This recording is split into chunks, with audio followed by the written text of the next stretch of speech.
हम अभी श्रीमद् भगवत गीता का अध्ययन प्रारंभ करेंगे। और हम ये क्यों कर रहे हैं, जैसा हर बार बताते हैं, भगवत गीता के 18वें अध्याय के 70 श्लोक में भगवान ने बताया कि जो मेरे संवाद को पढ़ता है वो बुद्धि से मेरी पूजा कर रहा है। इसलिए हम हर दिन एक श्लोक लेते हैं। तो आज जो श्लोक है वो है श्लोका नंबर 2.13। जय प्रकाश प्रभु जी श्लोक को लेंगे। तो पहले प्रभु जी आप श्लोका से और उसके मीनिंग से स्टार्ट कीजिएगा, एंड देन प्रभुपाद जी के तात्पर्य के बेस पे आप आगे कंटिन्यू कर सकते हैं। हरे कृष्ण। हरे कृष्णा प्रभु। हरे कृष्ण। पहले सभी माता जी और भक्तों को चरण स्पर्श। देहिनः अस्मिन् यथा देहे कौमारं यौनं जरा तथा देहांतर प्राप्ति है धीरत तृणमुहाति।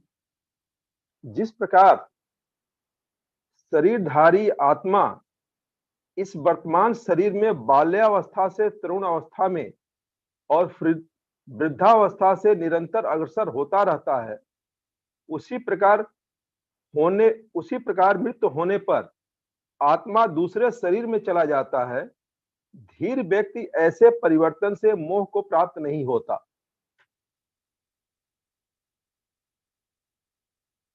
इस शब्द के अर्थ में प्रभुपाद जी ने जो स्पष्ट कहा और किस क्षण कहा है, ये जब दोहा है, ये भगवान के मुख से निकला हुआ जो वाणी है, यह उस स्थिति में है जिस समय अर्जुन कुरुक्षेत्र में क्या करें और क्या न करें के भ्रम में पड़ जाते हैं।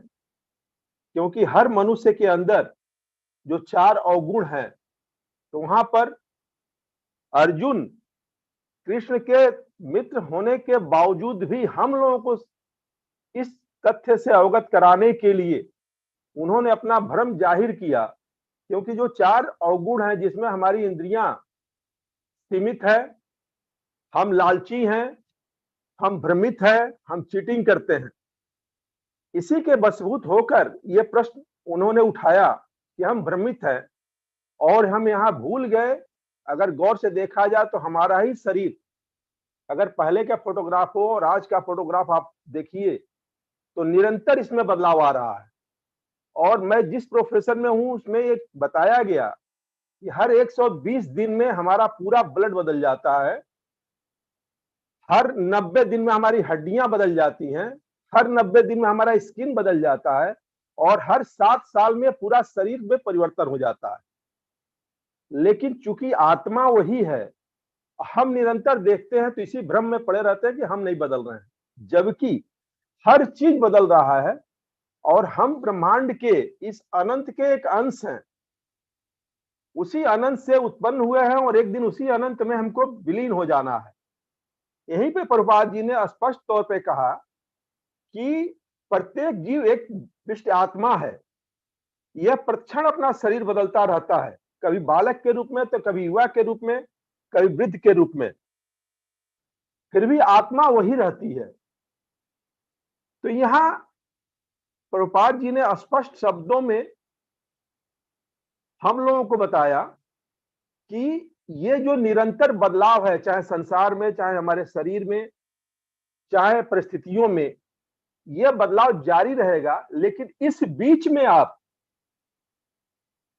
प्रभुपाद जी का ये कोड है जो मुझे याद है बड़ी अच्छी तरह से, कि उन्होंने, हम लोगों ने देखा होगा भूमिका में, तो प्रभुपाद जी ने स्टार्टिंग में ही बताया था, भगवत गीता तो शिक्षा देती है कि हमें इस कलुषित चेतना को शुद्ध करना है। शुद्ध चेतना होने पर हमारे सारे कर्म ईश्वर की इच्छा अनुसार होंगे और इससे हम सुखी हो सकेंगे। परंतु इसका अर्थ यह नहीं कि हमें अपने सारे कार्य बंद कर देने चाहिए, अपितु हमें अपने कर्मों को शुद्ध करना चाहिए। और शुद्ध कर्म भक्ति कहलाते हैं। भक्ति में कर्म सामान्य कर्म प्रतीत होते हैं, किंतु वे कलुषित नहीं होते। एक अज्ञानी व्यक्ति भक्त को सामान्य व्यक्ति की भांति कर्म करते देखता है, किंतु ऐसा मूर्ख यह नहीं समझता कि भक्त या भगवान के कर्म अशुद्ध चेतना पदार्थ से कलुषित नहीं होते, ये त्रिगुणात्मक होते हैं। जो भी हो, हमें यह जान लेना चाहिए कि हमें, हमारी चेतना कलुषित है। क्यों कलुषित है? क्योंकि हम तामस राजस सात्विक इससे बंधे हुए हैं, जिसी की वजह से हम भ्रमित हैं। तो यहाँ पर इस यथास्थिति को बताते हुए उस कुरुक्षेत्र में अर्जुन को जो उसका वर्ण था क्षत्रिय का, उसके अनुरूप वो अपना कार्य करे, और जो भ्रमित है कि उसके गुरुजन या उसके पालनहार भीष्म पितामह इस देह और देही, यहां दो वर्ड आया है, जरा आप गौर करिएगा। देह क्या है? देह शरीर है, और देही क्या है? जिसके अंदर रहने वाली आत्मा। चाहे यह शरीर आध्यात्मिक हो या भौतिक, अर्जुन के लिए न तो भीष्म न ही द्रोण के लिए शोक करने का कोई कारण था। उसके बावजूद भी वह भ्रमित थे और अपने पुराने शरीर, यहां देखिए साफ शब्दों में कहा यहां प्रभुपाद जी ने, अपितु उसे प्रसन्न होना चाहिए था कि अपने पुराने शरीर को बदल कर नए शरीर ग्रहण करेंगे। इस तरह से वे नई शक्ति प्रदान करेंगे। जिस तरह से हम अपने वस्त्र को पुराना हो जाता है तो बदल के आनंद महसूस करते हैं, तो यहां भी अर्जुन को आनंदित होना चाहिए कि ये परिस्थितियां जो आई हैं ये बदलेंगी और नए योनि में, चूंकि द्रोण और भीष्म ये दोनों ही एक ऐसी आत्मा थी जिनके बारे में कि आध्यात्मिक युग जाना है, और बाकी लोगों को भौतिक, हम लोग भौतिक शरीर के धारक हैं और हम अनंत योनियों से भटक रहे हैं। हो सकता है कि इस गीता के कारण अगर हम भक्ति में भगवान के साथ बिना किसी भ्रम के अगर आज से इस क्षण से भी जुड़ जाएं, तो हम इस भौतिक से भी, हम भी आध्यात्मिक चेतना की तरफ चले जाएं और हम इस मन बुद्धि अहंकार रूपी शरीर से मुक्त हो जाएं। यही भाव यहां पर इन्होंने कहा स्पष्ट शब्दों में। दूसरे पैरा में जैसे कहा प्रभुपाद जी ने, जिस मनुष्य को व्यष्टि आत्मा, परमात्मा, भौतिक और आध्यात्मिक प्रकृति का पूर्ण ज्ञान होता है, वह धीर कहलाता है। ऐसा मनुष्य कभी भी शरीर परिवर्तन द्वारा ठगा नहीं जाता। जैसा हम लोग अपने ही लाइफ में देखते हैं कि जो आदमी परिस्थितियों को समझता है हर परिस्थिति में शांत रहता है, वहीं पे जो अज्ञानी हैं या आवेग में जो लोग हैं, यानी कि जो तामसी हैं या राजसी हैं, वो हमेशा भ्रमित रहते हैं कि मैं कर रहा हूं। इसी भ्रम के चलते वह शांत नहीं रहते हैं। परिस्थितियों के कारण हमेशा वो अपने को अस्थिर पाते हैं। यहां भी इसी चीज को स्पष्ट किया प्रभुपाद जी ने कि आत्मा के एकात्मा का मायावादी सिद्धांत मान्य नहीं हो सकता, क्योंकि आत्मा के इस प्रकार विखंडन से परमेश्वर विखंडनी या परिवर्तन हो जाएगा, जो परमात्मा के अपरिवर्तित होने के सिद्धांत के विरुद्ध होगा। गीता में पुष्टि हुई है कि परमात्मा के खंडों का शाश्वत सनातन अस्तित्व है, जिन्हें क्षर कहा जाता है, अर्थात उसमें भौतिक प्रकृति में गिरने की प्रवृत्ति होती है।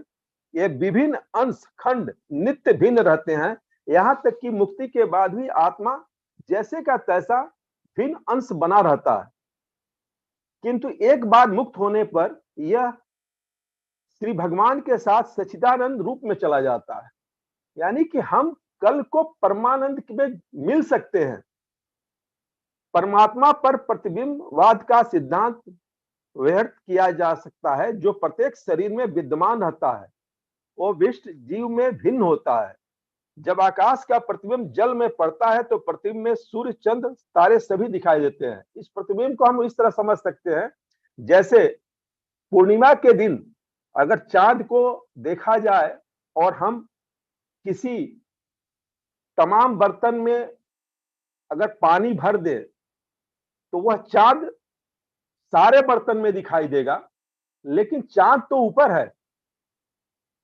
इसी तरह से हम सभी लोग जो वर्तमान है उसको नहीं देख पा रहे हैं, हम एक भ्रम में फंसे हुए हैं।